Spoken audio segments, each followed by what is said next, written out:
Embodied Patterns, that is extension of a seminar, the DRL seminar we are running through 2 semesters.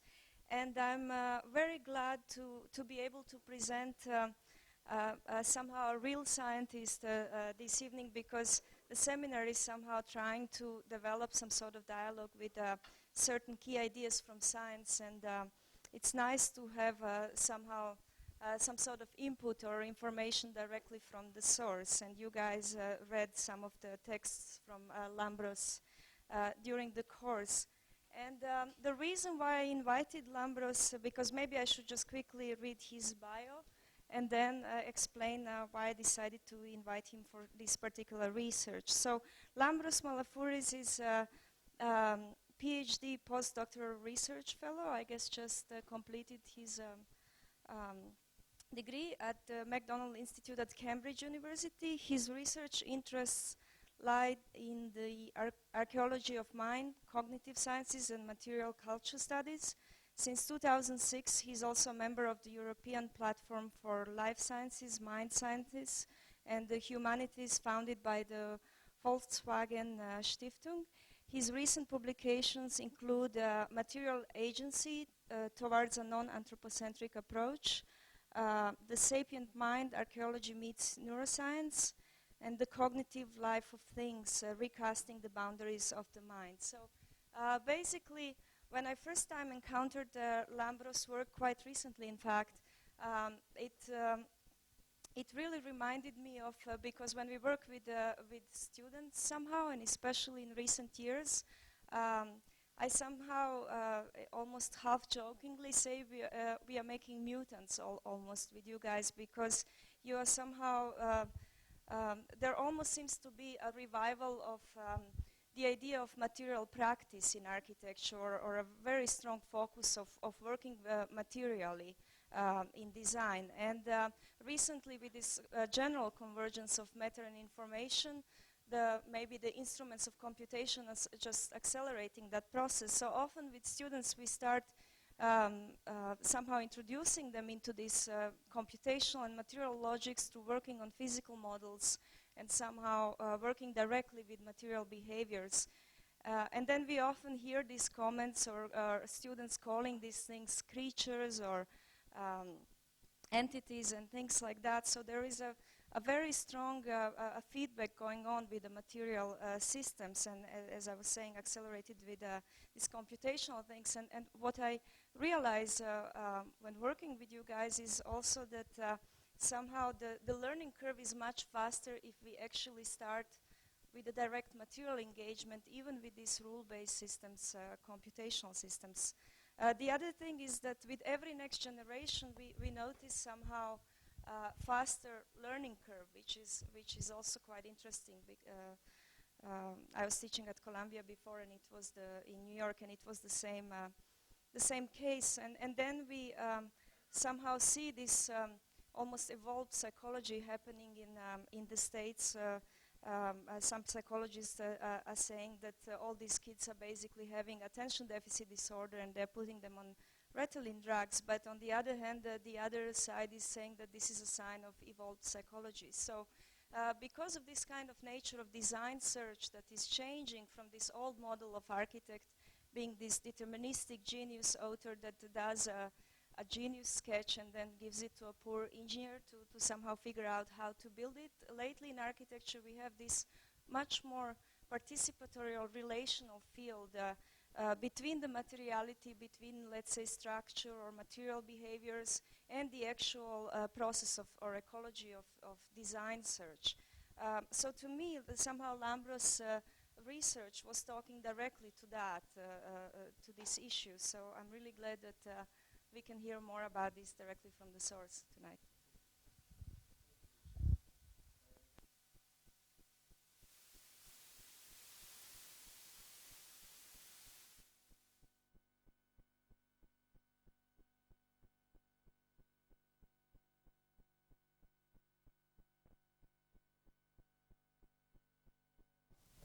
The topic I have chosen is one that I have been working quite recently, and it's based on a book I have edited recently with a colleague of mine, Carl Nopet.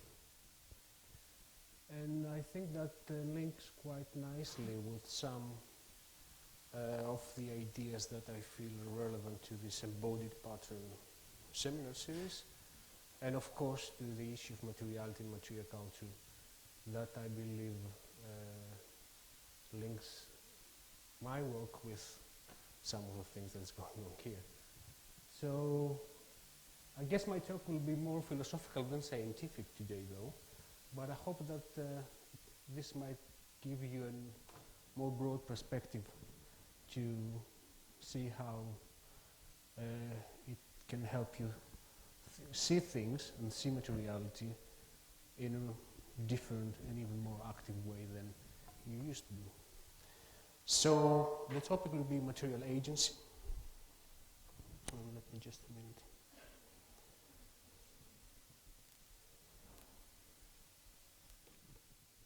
Okay. Although the concept of agency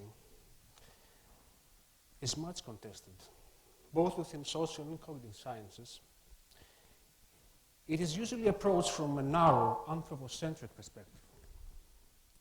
This anthropocentric view of agency, although it can take many different forms, is essentially grounded upon a basic assumption which mainly states that agency is a property of the human individual. Whether this individual is conceived through the lenses of a Cartesian or a phenomenological perspective makes no important difference. What is important is that when we speak about agents proper, we are referring to human individuals. The above sounds too obvious to be wrong, but in fact it embodies several pitfalls and creates a series of problems, especially when it comes to understanding the meaning of embodied action and the cognitive life of things. So in my talk today, I want to identify and discuss some of these problems. Adopting a non-anthropocentric perspective, I want to introduce the notion of material agency as a means of blurring the boundaries between persons and things. I should confess from the start of my talk that the concept of material agency is to some extent a misnomer. Yet I believe it serves well my basic intention here, which is to argue that there is no way that human and material agency can be disentangled. While agency and intentionality may not be properties of things, they are not properties of humans either. They are the properties of material engagement. So let me try to introduce what this anthropocentric articulation of agency amounts to, using a nice example from the work of the anthropologist Gregory Bateson. Consider a man felling a tree with an axe. Each stroke of the axe is modified or corrected according to the shape of the cut face of the tree left by the previous stroke. This self-corrective, that is mental process, is brought about by a total system: trees, eyes, brain, muscles, axe, stroke, tree. And it is this total system that has the characteristics of the immanent mind. But this is not how the average person sees the event sequence of tree felling. He says, I cut down the tree. And he even believes that there is a delimited agent, the self, which performed a delimited purposive action upon a delimited object. Now, already from the time of Marcel Mauss and Heidegger, we can trace a gradually developing suspicion of the humanistic determinations of agency. For instance, Mauss' seminal study, The Gift, illustrated the fluidity of the boundaries between persons and things, and the capacity of the latter to embody, objectify, as well as produce social consequences. Whereas the enframing that, according to Heidegger, characterized the attitude of the Western individual towards the world as a standing reserve, a passive resource to be controlled and manipulated for human ends, has no place and meaning in a number of ethnographic contexts, with a very different understanding of what it is like to be a person. What could be, for example, the meaning of agency for the partible, composite, and relationally constituted Melanesian person as described in the work of the anthropologist Merlis III? Clearly, the idea of the isolated agent that acts upon the world, imposing shape and meaning upon inert matter, can hardly be accommodated or make sense in this context and in several other contexts of ethnographic research. Despite those examples, however, it has been primarily in the last 2 decades that the idea of decentralized agency has gained increased momentum. The work of Alfred Gell and Bruno Latour has been central in this respect, albeit for different reasons and from a different disciplinary perspective. I shall be discussing some of Gell's reasons for regarding his car as the locus of an autonomous agency of its own in a few minutes. First, I want to start with the work of Bruno Latour and the so-called actor-network theory. Now, ANT can be defined as a semiotics of materiality that is symmetrical with respect to human and non-human agents. Conceptualizing agency as distributed in relational networks of person and things, ANT proposes that all entities participating in those networks should be treated analytically as of equal importance. In other words, for ANT, what we call actors or agents are essentially the products or effects of networks. That means that no primacy of the human actor, individual or collective, over the non-human actor can be accepted on a priori grounds.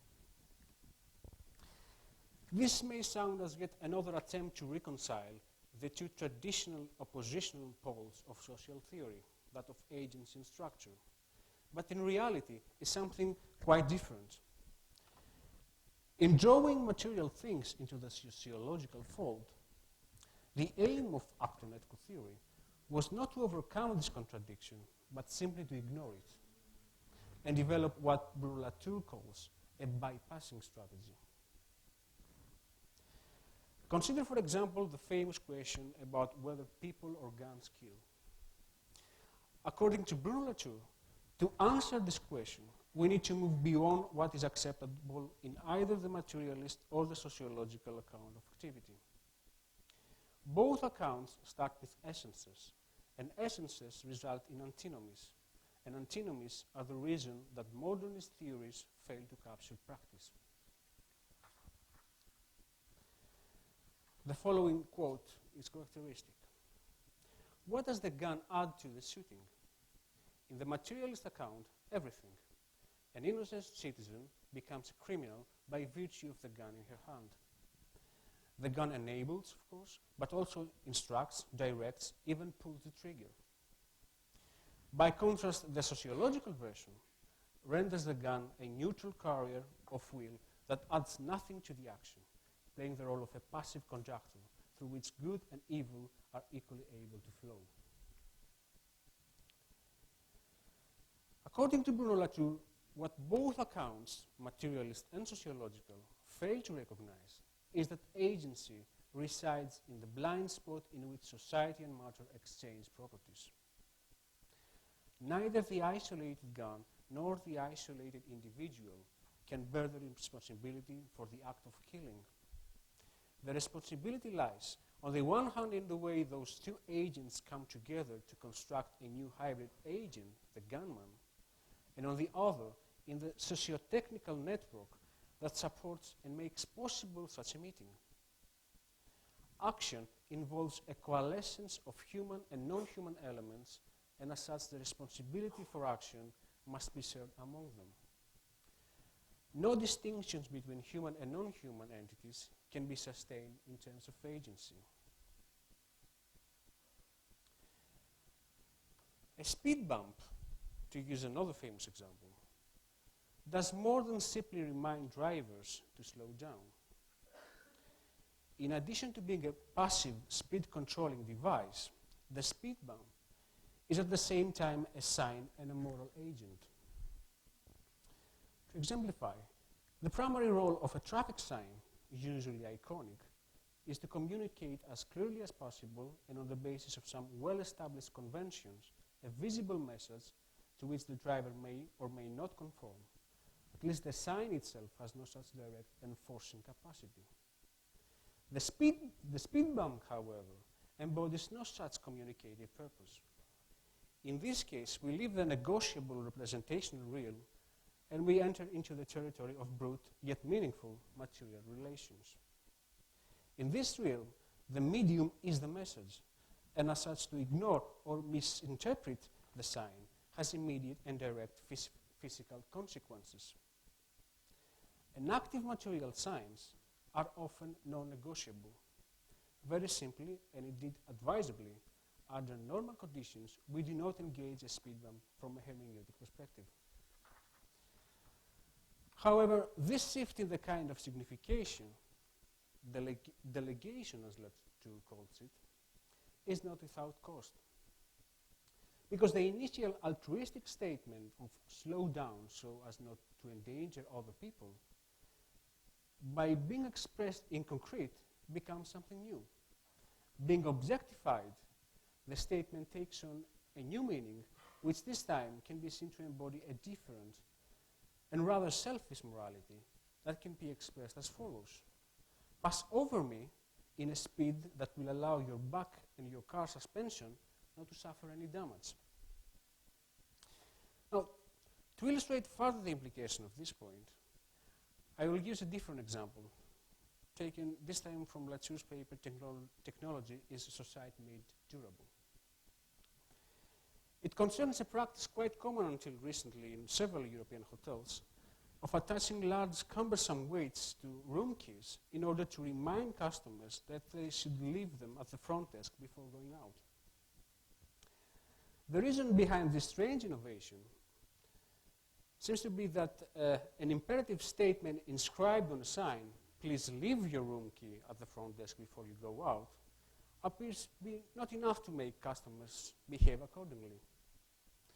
But displays the inscription by introducing a large metal weight, and the customers suddenly become only too happy to rid themselves of these annoying heavy objects from their pockets. Where the sign, the inscription, the hotel manager communication skills, or the customer sense of moral obligation all failed, the metal weight succeeded. Now, examples like this may appear trivial, yet I believe offer an excellent illustration of how notions like that of agency, intentionality, power, and innovation can be understood through the lens of actor-network theory.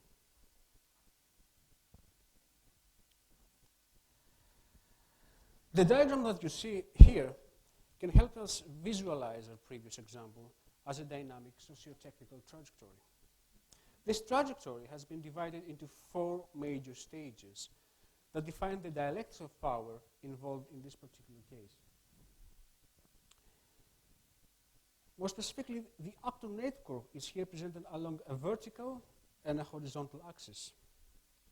These 2 axes correspond respectively to the 2 central dimensions that characterize the successive transformations of the hotel manager's initial intention or statement. Please leave your room key at the front desk before you go out.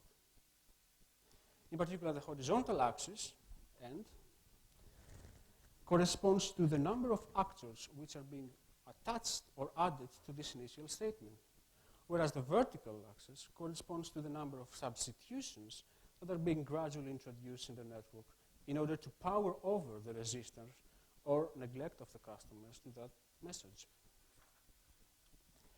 Each of the enumerated stages in the vertical axis is characterized by a novel substitution. In other words, in each stage, a new mediation is added to support the intention of the hotel manager.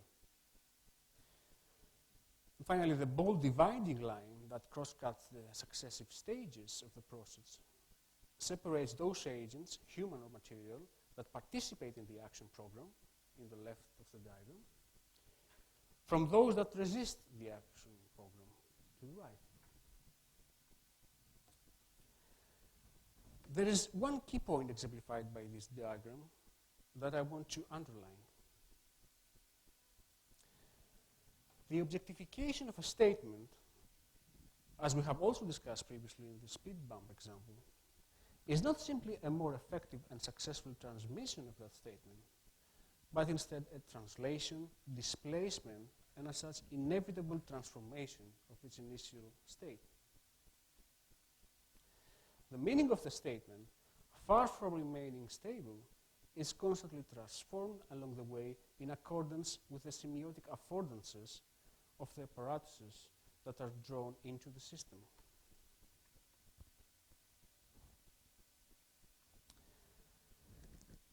As we have already commented in the case of material science, the medium matters and has a direct bearing on the message.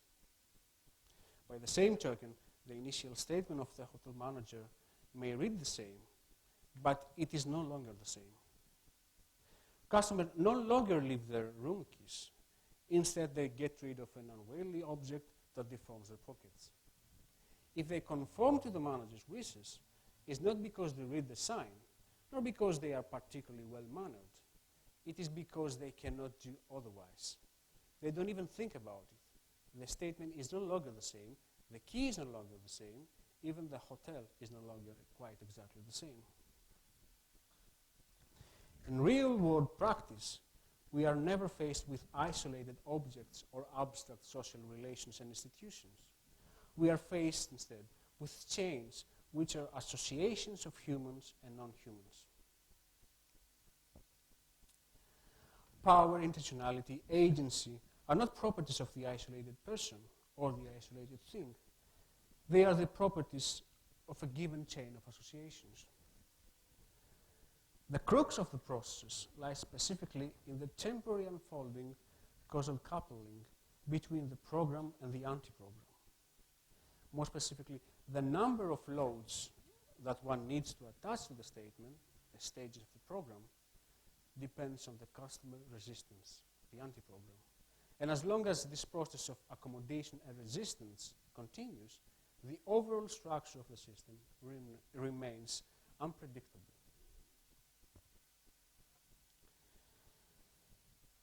Now, we have argued previously that once the symmetric perspective of actor-echo theory is adopted, the artifact, the object, is transformed from something passive and instrumental to an actant, meaning an actor entity, something that does things. However, this methodological shift is not without problems. The blurring of the conventional boundaries between subjects and objects causes some radical changes, not only in the way an ordinary object can be perceived, but also to the type of language that is needed to describe it. This creates a number of epistemic problems, as the whole framework appears to succumb to the sin of anthropomorphism. In other words, speaking about things as agents seems to imply a personification of the inanimate, and as such an illegitimate ascription of human form and attributes to the non-human. Given then that the main purpose of my talk today is to argue for material agency, I believe it is necessary, before we proceed further, to clarify a few things in relation to this criticism. So, very briefly, my position amounts to the following. I believe that the accusation of anthropomorphism is deeply flawed in a double sense. Firstly, in that it fails to recognize that important differences between anthropomorphism and anthropocentrism. And secondly, in that it begs the question of material agency. Now, to clarify the difference between anthropocentrism and anthropomorphism, suffice to bear in mind the following. Anthropocentrism is to perceive humans as the center of reality. Anthropomorphism is to perceive reality in human terms. The first I consider as a bad intellectual habit of Western modernity that we need to overcome. The second, anthropomorphism, is a biological necessity of the human condition that we need to embrace and try to understand. As such, my reply to the potential criticism of material agency as an anthropomorphism which obscures the distinction between action and instrument, or between subject and the apparatus of subjectivity, would be very simple, that this is precisely the distinction that we need to dissolve, and if the element, or a simple element of anthropomorphism, offers a helpful means to descent, then it might be worth a try. Obviously, the problem with the concept of material agency is not that it violates our conventional categorical distinctions between persons and things. This is precisely what the notion of material agency is introduced to do. If there is a problem with material agency, it is one that rather concerns the epistemic validity of such a stance. The problem pertains, in other words, to whether the ascription of agency to things, seen as a method, is able to lead us closer to the reality of the phenomenon we seek to investigate, that is the causal efficacy, social or cognitive, of material culture. This is, however, a different issue that will be dealt independently in the following. Now, having clarified that issue further, a further point needs to be made clear as well. Although, as discussed, I do not consider anthropomorphism in itself a problem, I have no intention either of confining the notion of material agency to an instance of this order. The element of anthropomorphism is simply symptomatic of the non-anthropocentric orientation of this stance.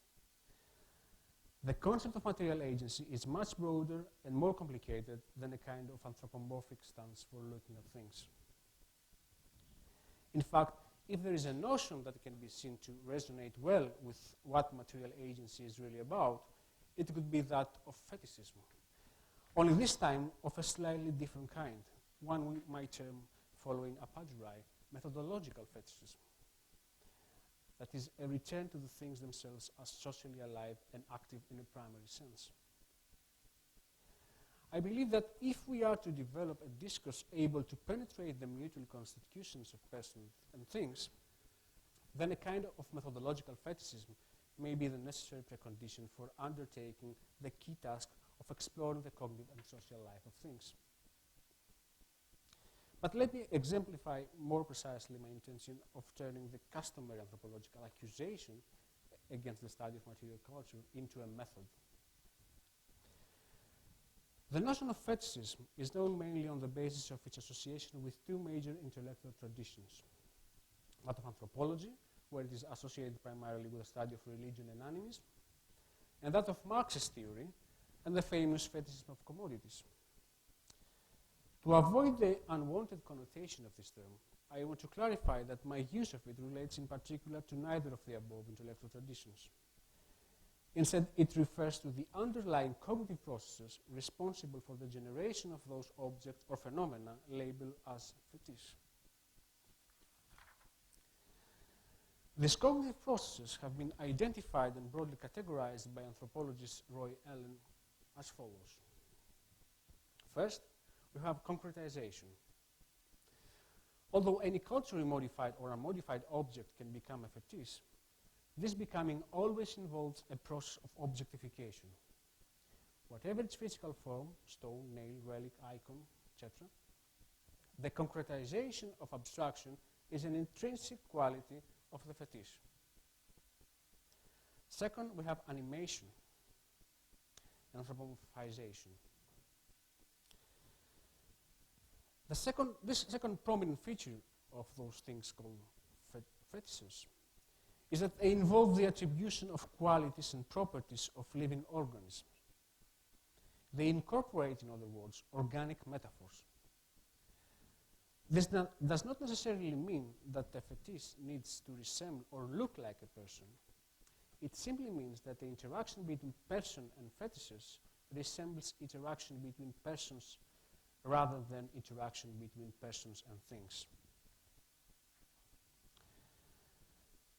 Now, the third component would be conflation of signifier and signified. Where fetishism has occurred, the signified is treated as though it were embodied in the signifier.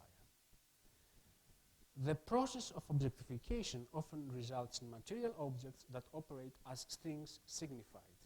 That is, it results in objects that operate as causative agents in their own right rather than for what they might stand for, as it happened with signifiers.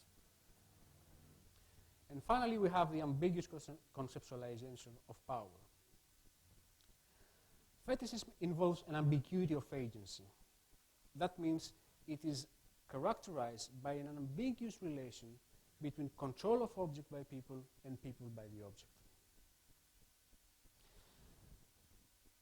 So, coming now to my suggestion concerning methodological fetishism, let me clarify that what I'm proposing here is basically what in philosophy is referred to as an abduction.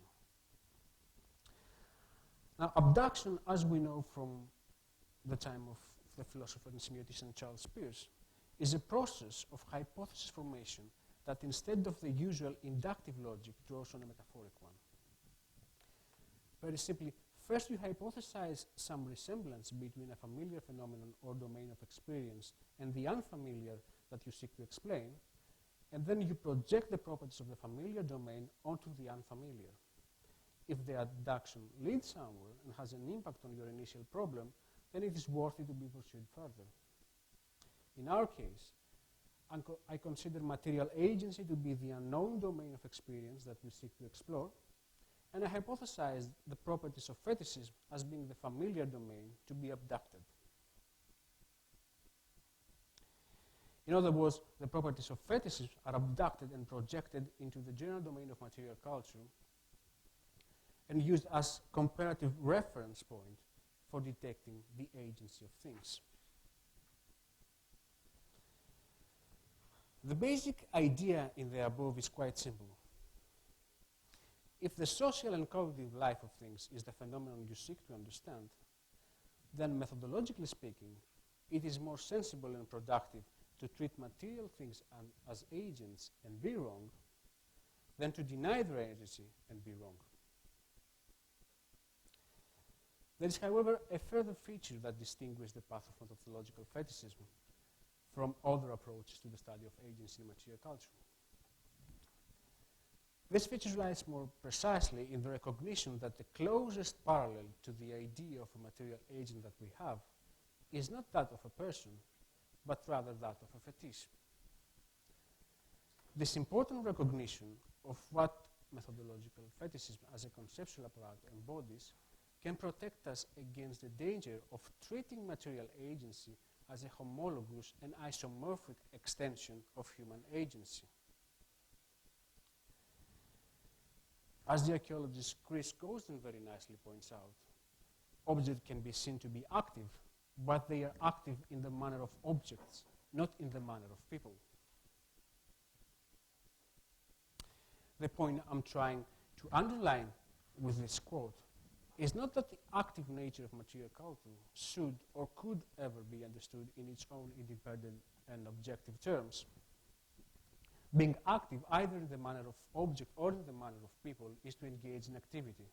But in the context of activity, to speak of manners of objects and manners of people makes no real sense. Activity obeys a strictly transactional logic where manners of people become in times manners of objects and vice versa. So the point I'm trying to make here is that we should be extremely cautious when approaching the agency of things, not to transform the symmetry into a mere isomorphic projection.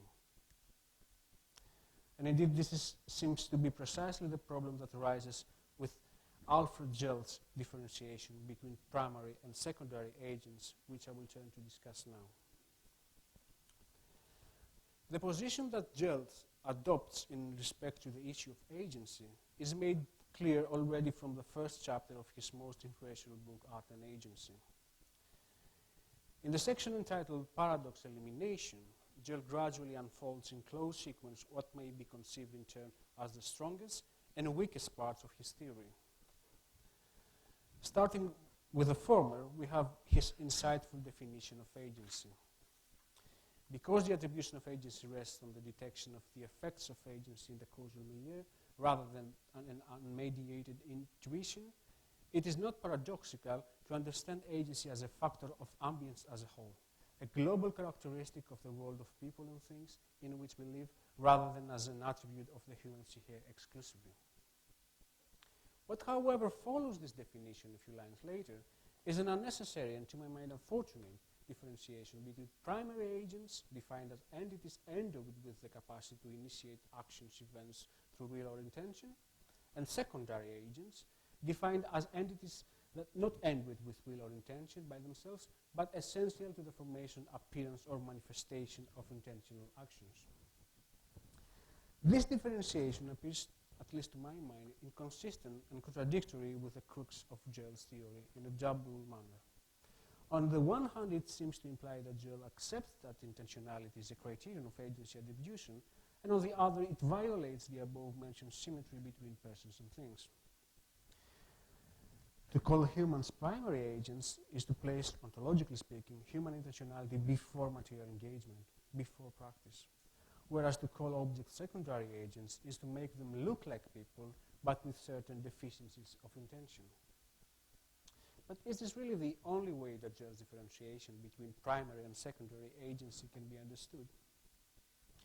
My contention is that this inconsistency in Gell's theory can be understood also in a different sense. I believe that his initial distinction between primary and secondary agents has nothing to do, it was nothing but his analytic scaffolding towards discovering the relationality between agency and patiency. In other words, it should be seen as a visible residue of the evolution of his framework rather than as an integral part of its final form. I believe that to identify Gell's conception of material agency with the above-mentioned definition of secondary agents is to produce a quite distorted view of the idea that constitutes the heart of his theory.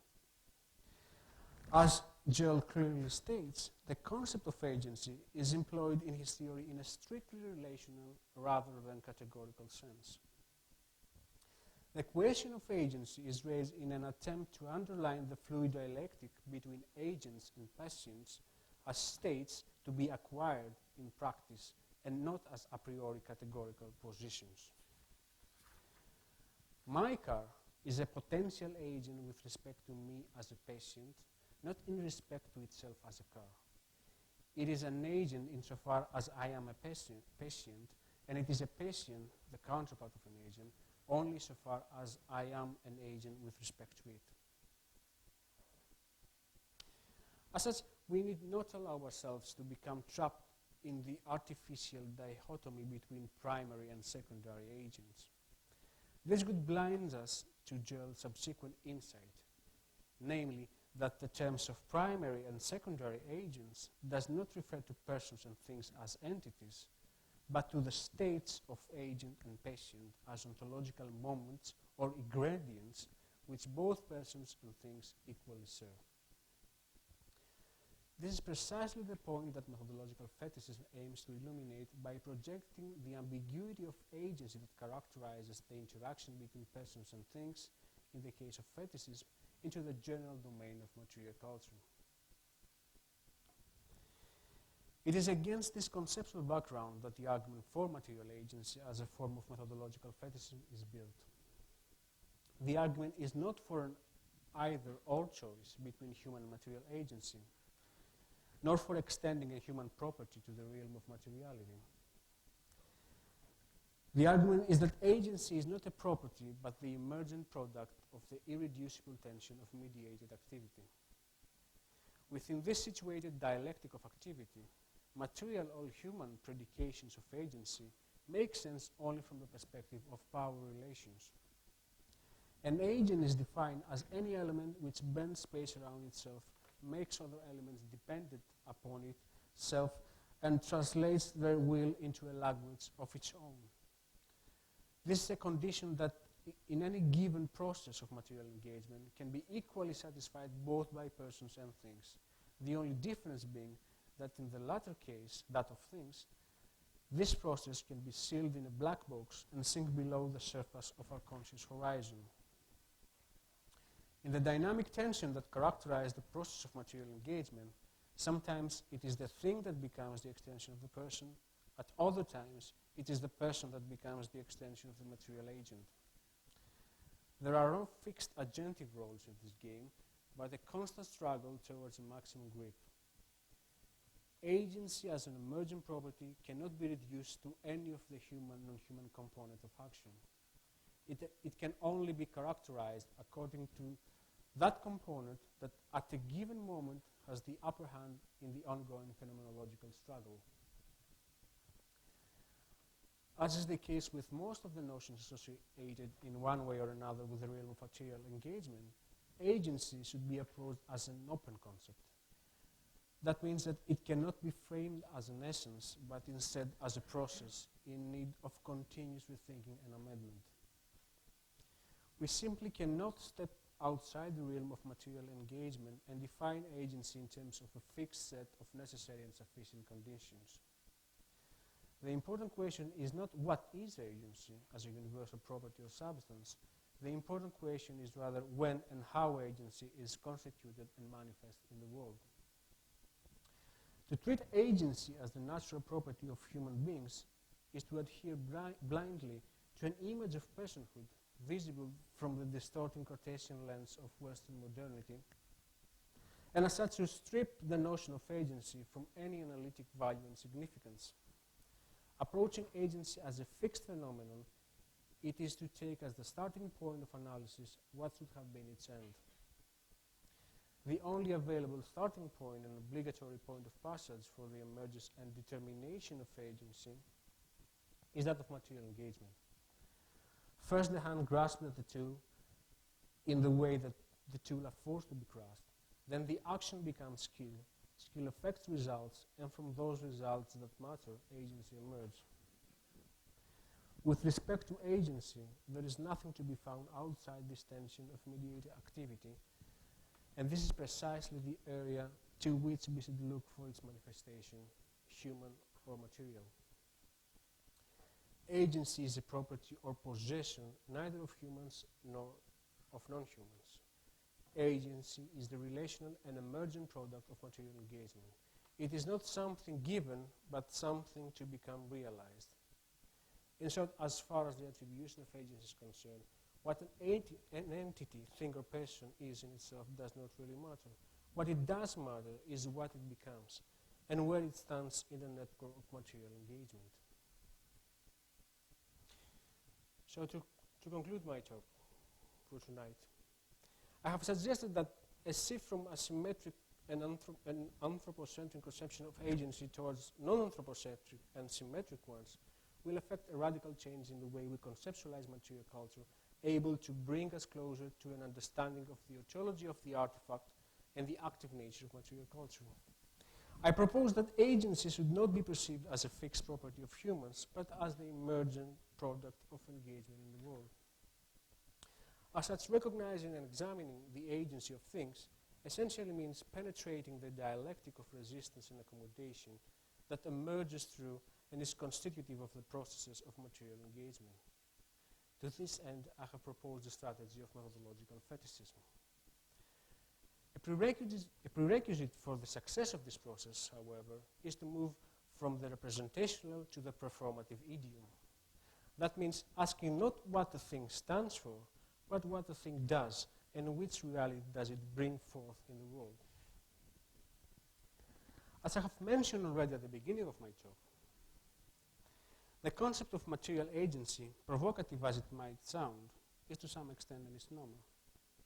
Yet I hope to have shown that it served well as a wake-up call to arouse us from our deep humanistic slumber and to offer us a powerful talismanic, protective, that is, device against the binding spells of modernity. It protects us by reminding us, first, that in the human engagement with the material world there are no fixed roles and clean ontological separation between agent entities and patient entities, but rather a constitutive intertwining between intentionality and affordance. Second, that the artifact is not a piece of inert matter that you act upon, but instead something active with which you engage and interact. Third, that we cannot bridge the Cartesian gap between persons and things without being willing to share a substantial part of our human and generative efficacy with those mediational means that made possible the exercise of such efficiency in the first place.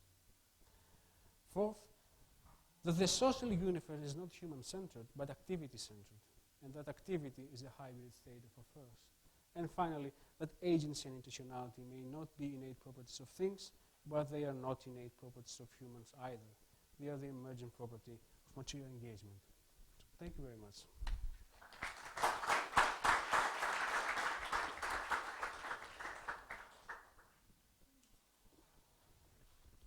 So, are there any questions?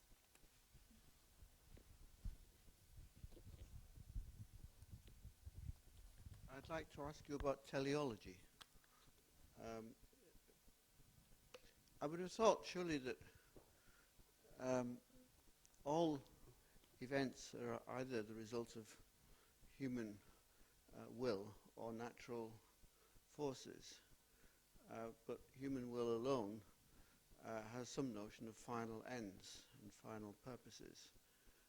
And so therefore, it seems to me that in considering trying to separate agency from human will, you have to imagine some relation to teleology.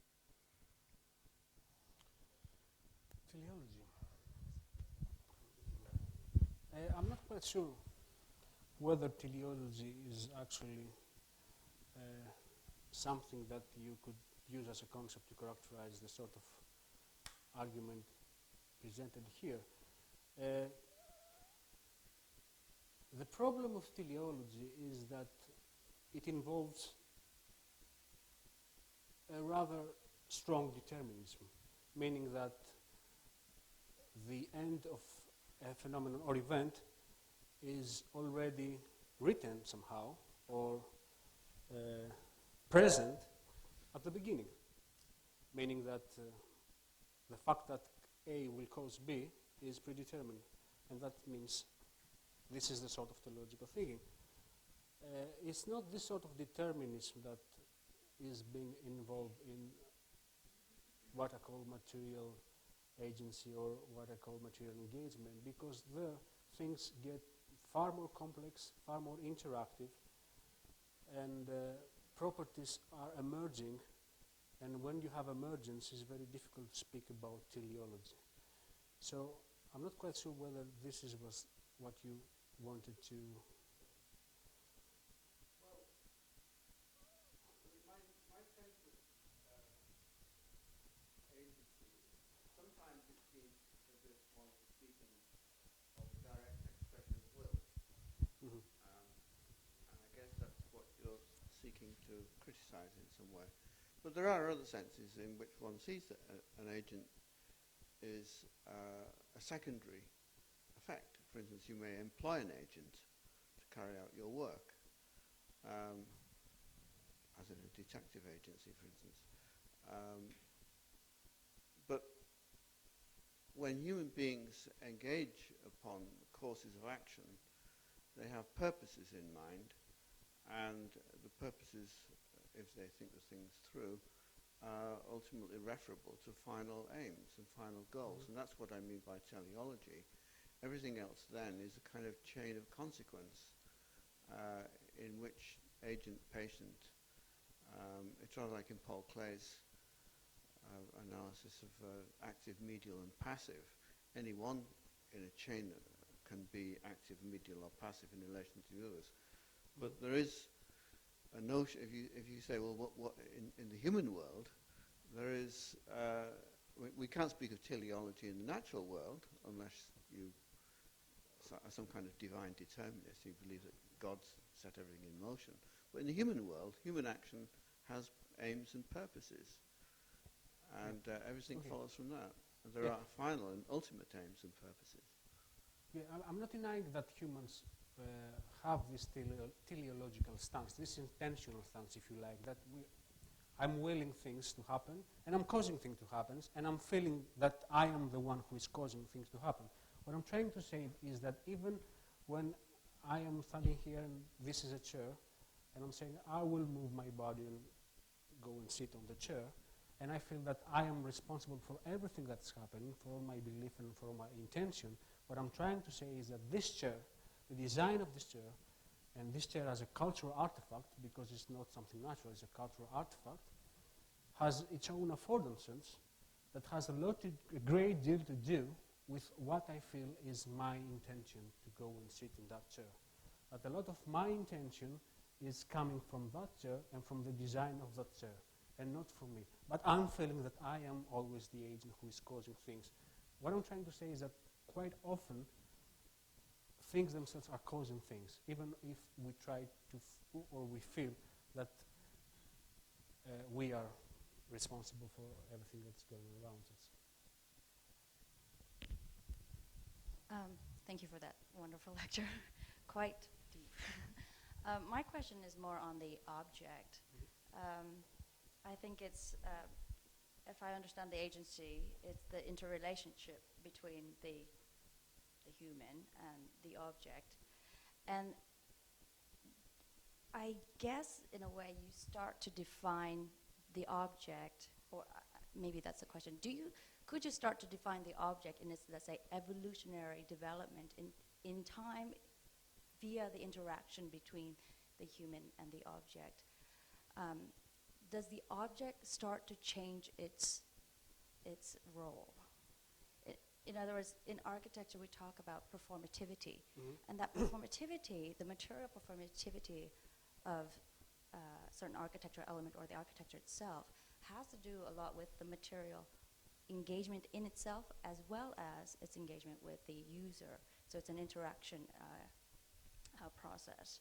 But I think that hence the object can never be a fixed object. It becomes indeterminate or open-ended in the way it develops perceptually or understanding of it itself as an object. Would you say that the object is transforming or evolutionarily changing or growing by Yes. the interaction? Is that What actually I would say, if we would like to put it in evolutionary terms, and this long-term frame of thinking, is that we have a coevolution between the human and the non-human. We have a coevolution of people with artifacts. Now, this is not something that a lot of biologists will agree with it, because biology, if you go to traditional evolutionary theory, you'll find out that it is biology who defines the major changes, and at some point we create, because of those changes, which are internal biological culture, and then we have culture that will evolve in itself, because a certain form will develop another form in interaction with us, and you have different typologies and different sort of cultural material categories. But what I'm saying is that there is, from the beginning, a coevolution. And you have a coevolution between the artifact and the human. And whatever changes are emerging out of this, either in the human biology or in the human culture, are actually the product of both, of this constant interaction. So you create a stone tool, and this stone tool has something to do with you developing a language. If you didn't have the stone tool, and you didn't have interacted with the stone tool, you wouldn't probably have developed language. And at the same time, developing language, you get new capacity to plan or to transform the stone tool and to develop the stone tool to different shapes and different designs and different, more complicated. So it's a kind of dynamic circle that of constant interaction, coevolutionary interaction. Do you maybe have any comments on how this kind of, let's say, acceleration of technology would affect the kind of future of cognitive faculties of humans, or somehow, because I know that your main interest is somehow studying archaeology and past, but I also know that you are somehow looking into the effects of this same philosophy onto projection of the future as well. Well, I think that I believe that the human mind is always changing. It's not that we change now. We have been changing for always. We are in constant transformation. So what is going on nowadays is that the pace of change is really changing in terms of technology. Things are happening too fast for us. So they're happening actually too fast even for the human mind. So at the same time, things are beginning to take a life of their own in a way.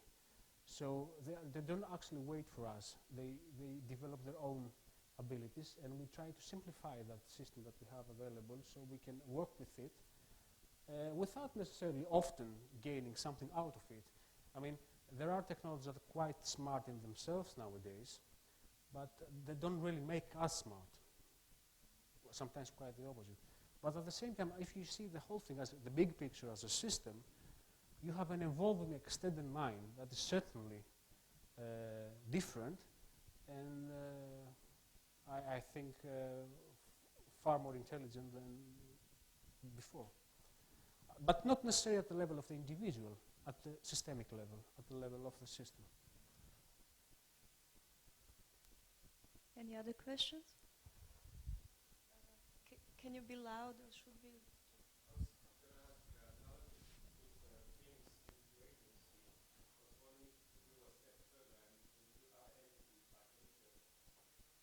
Nature.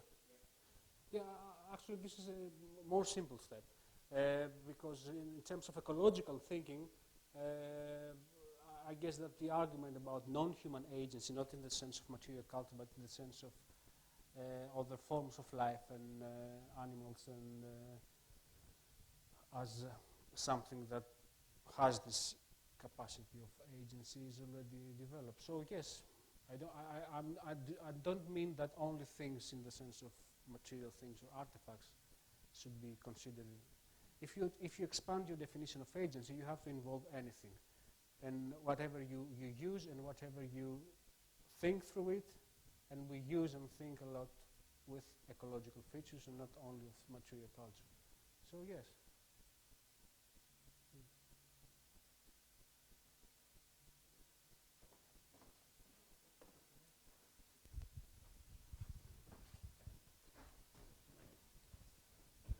Sorry, can I just ask, I can understand that the physical objects can affect what a person does, but like in the key example, would it really be the object that's the agent, or could you say the person that put the object there? I mean, because the agency of the hotel keeper is sort of being fulfilled by him waiting the keys, so it just seems hard to sort of think of objects themselves having agency.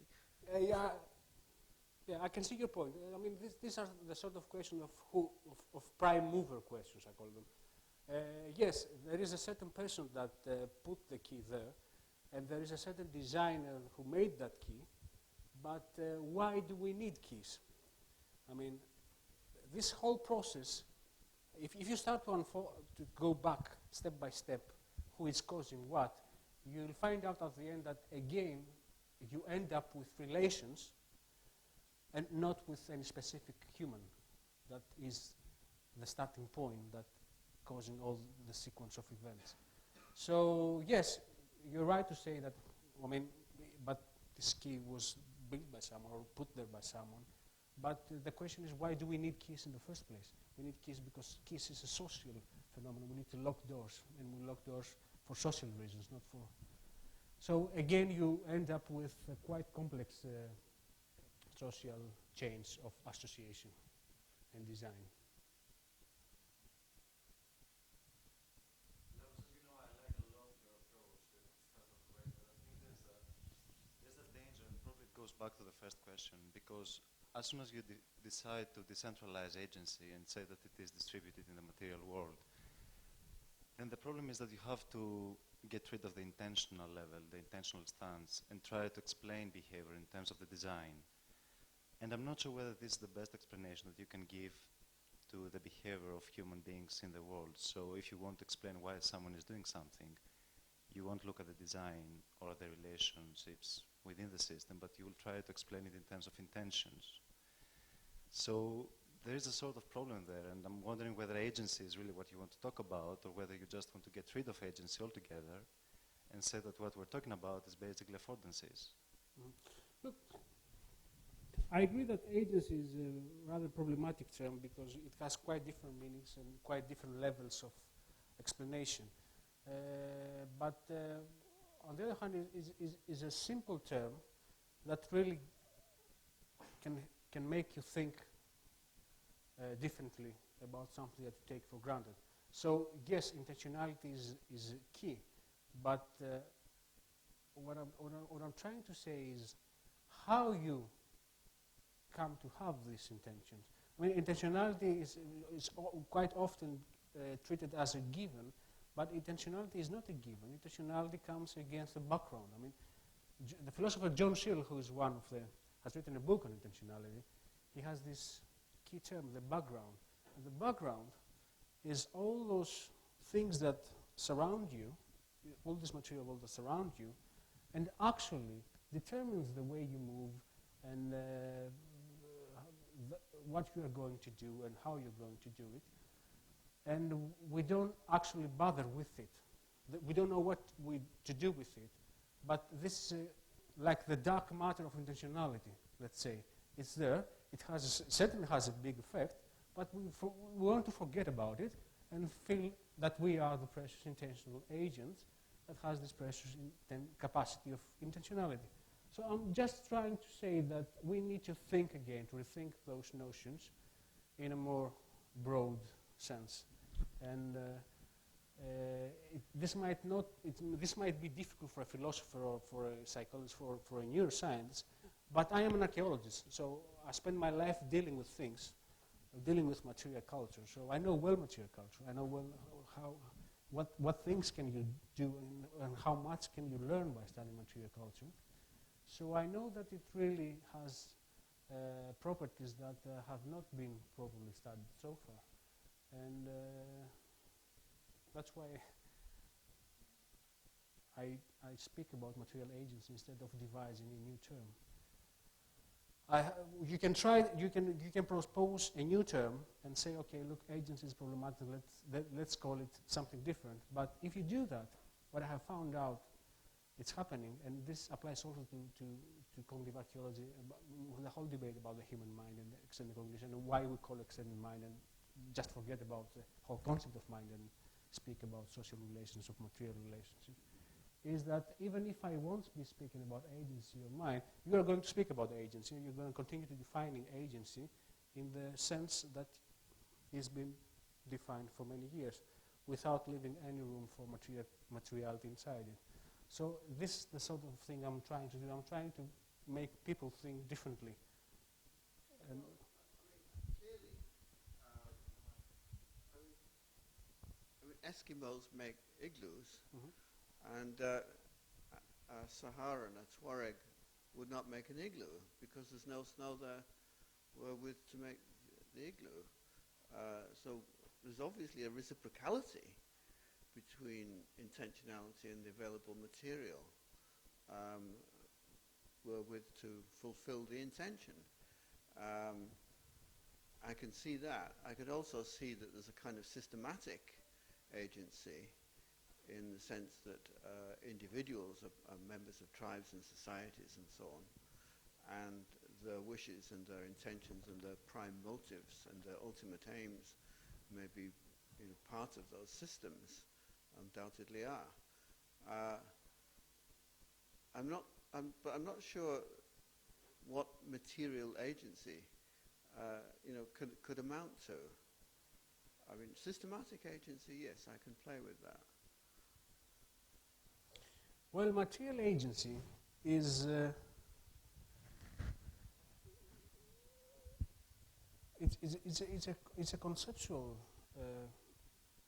artifact that serves the purpose of forcing you to think about agency from the outside in a different way. It forces you to make the working hypothesis. Let's say that things have agency. What happens?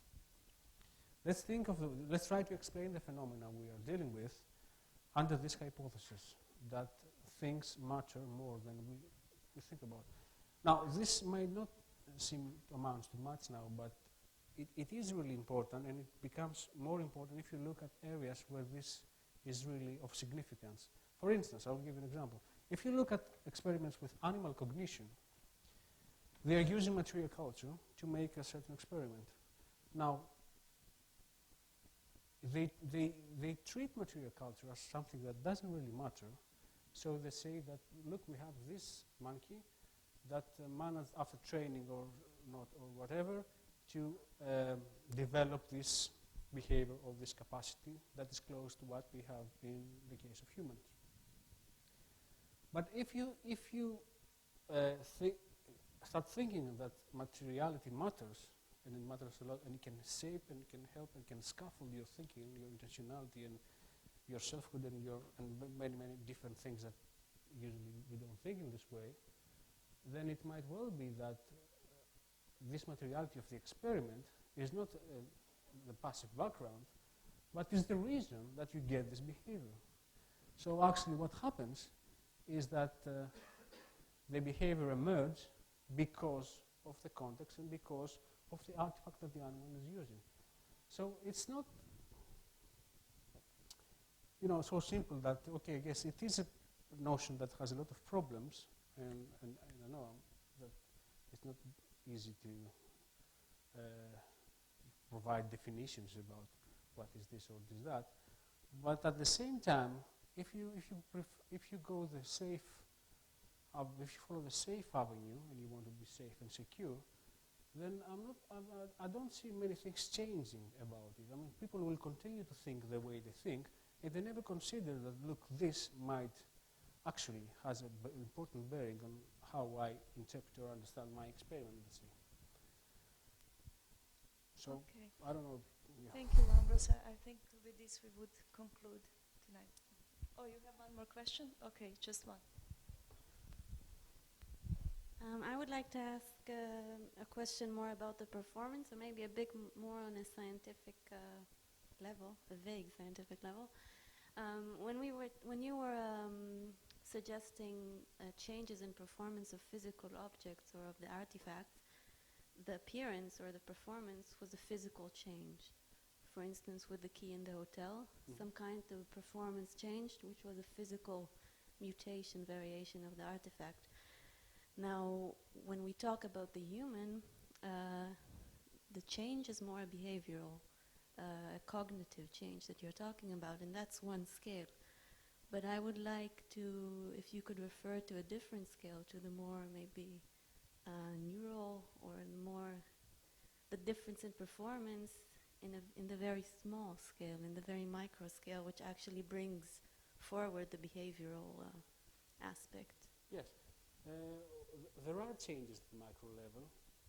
You cannot observe them directly because you cannot have a brain scan at the moment that you are moving around and engaging this sort of thing. But, I mean, Manos is a neuroscientist, has done a lot of experiments in this sense. So the problem is, yes, that maybe the objective is how you combine these different levels, the micro with the macro, in a way, to explain the phenomenon. But certainly we have changes at all levels. There is a neural correlate of intentionality or of agency, or as it is a neural correlate for your sense of self in a way. And the question is how this can be combined with the other parts and levels that constitute the phenomenon as we know it in real-world situations. So, yeah, usually you approach, every discipline approach its own level of this phenomenon. The question is how can you study interactions, avoiding reducing the one to the other? Because what usually is going on is the neuroscience will try to reduce the whole thing inside your brain. The sociologist will try to explain the whole thing by reducing it to the social structure. And the question is actually how can we understand the interaction, because interaction is what really matters, and you cannot simply reducing things to one level or another. It's how you bring those levels together.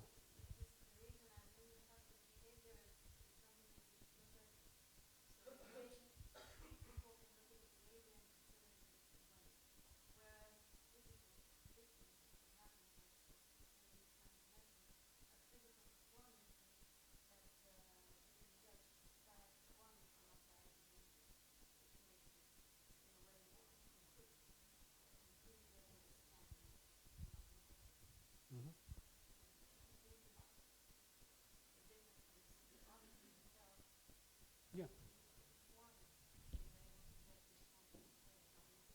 Yeah. Yes, I agree with that. Can I just ask a question? I mean, what distinction would you make in your description of material agency in, let's say, if you partner that with something like the construction of a black box? And there's a kind of ideology, let's say, a radical constructivist second-order theory of cybernetics. I was looking, I think, at fundamentally similar questions. my kind of question to you is, why do you need to actually hold on to the sort of objectification? Like the object in your description is very much a part of the interaction that you're talking about. And I'm wondering if you do believe that this kind of systemic and cultural evolution is happily coupled, the nature of the object will always evolve in this kind of partnership. So in the nature of the interaction, why is it important for you to talk about the specificity of an object? Yes. I'm just kind of curious because, I mean, it is an issue in terms of a lot of systemic thinking that actually, obviously, we're looking at the interaction between things, and we're not, I mean, the object is only given definition through constructivist properties and so forth. There are different kinds of schools of thought on this, and I'm just kind of curious in terms of examples like of a chair. I mean, this kind of construction is obviously something that we are quite projective in terms of our interpretation. I'm just kind of curious also in terms of the question of intentionality. Is that really necessary to actually sort of identify what you're talking about as material agency? Because you're talking about it in the context of a design object or an artifact that has cultural implication. We're not talking about material as a behavioral interaction and to see material and social interaction as obviously like a given. I'm just kind of curious in terms of how you respond to, I mean, the notion of a black box without its kind of identification. It becomes a tool. I mean, how do you see material agency, I guess, as a tool that would offer something more than that? Well, the black box is this idea that, you know, we become so much habituated doing something that we forget about it. And the only chance that we are going to remember about it is if it breaks down. I mean, I will give you a classical example of what I see, how I understand the black box. I mean, you're driving your car, and everything is fine, and you don't think much about your car. But when your car, something happens in your engine and it doesn't work, you might start kicking your car.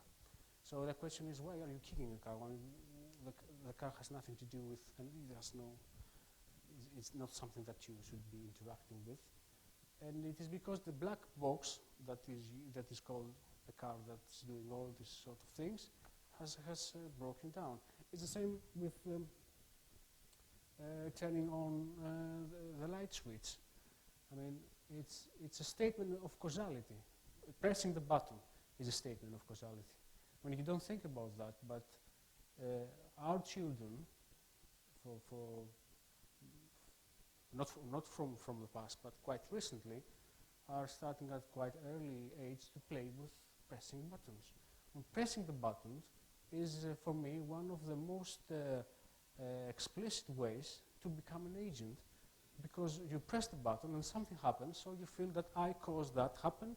So quite early in your life, you acquire this sense of agency, this sense of because of playing with pressing the buttons. I think the reason that I'm bringing it up is because, I mean, for example, even interaction has many definitions, right? Yeah.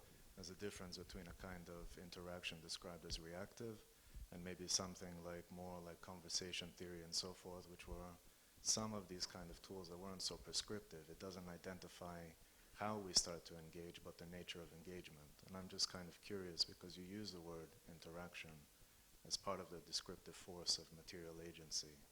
I'm trying to understand, let's say, the definition of how you see interaction. Well, interaction. It's not an easy thing to define interaction. Simply, you can say interaction. It's certainly embodied interaction. It's interaction that involves, it involves your brain, it involves your body, it involves your cultural habits of moving in space and how you use your body, how you use your hands. But it involves also the object with which you interact,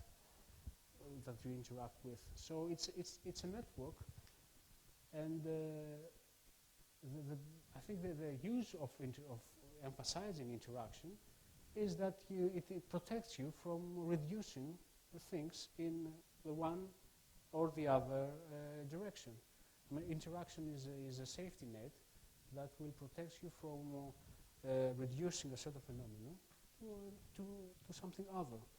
But keeping constantly in mind that, we are dealing with interaction, so we are dealing with complex phenomena, so it's very difficult to say what is causing what and what is the reason or the final cause of what you see at the end. So interaction is mainly a statement about complexity. That's how I see it. And I don't have a more useful, specific definition to tell you. I'm interested in interaction relevant to objects. This is what I call material engagement, because I'm studying material art, I'm studying objects.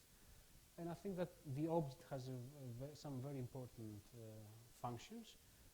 For instance, you said previously about how can bring this together, these different levels, the micro with the micro. I think the object is one of the main functions of material cutting of the object is to ground these different levels, meaning that I can touch that bottle, but this bottle goes back hundreds of years. I mean, the temporality of this artifact is quite different than the moment of action, the moment of activity, because this is made of plastic, and this has a certain shape, and those things have a sequence of events in the past, so that give you this plastic bottle, and so I, in the present, can interact with something that goes back many years, and so this is a kind of how things can help you bring the micro and the micro together. So my brain activates in a certain way, my body is moving in another way, I am trained and to understand what this bottle has a water inside and what to do with it, and this is the sort of grounding element that I see in certain things.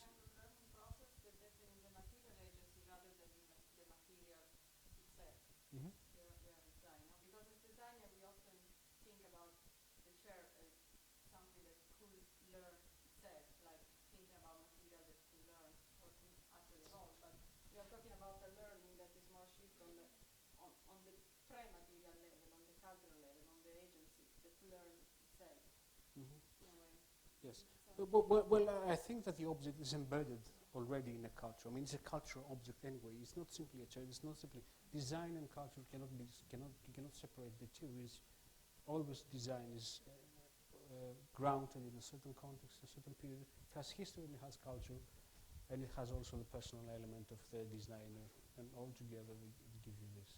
I think that's kind of very interesting in a current design context, because there are lots of designers that are switching more to what I was mentioning, kind of like a design search rather than deterministic design. So in terms of your comment, this idea of pre-object state or within the design ecology itself is the learning process as well. So I think somehow your concept of material agency fits in that as well. But if there are no more questions, I think we should conclude this, and thank you, Lambros, very much. Great lecture.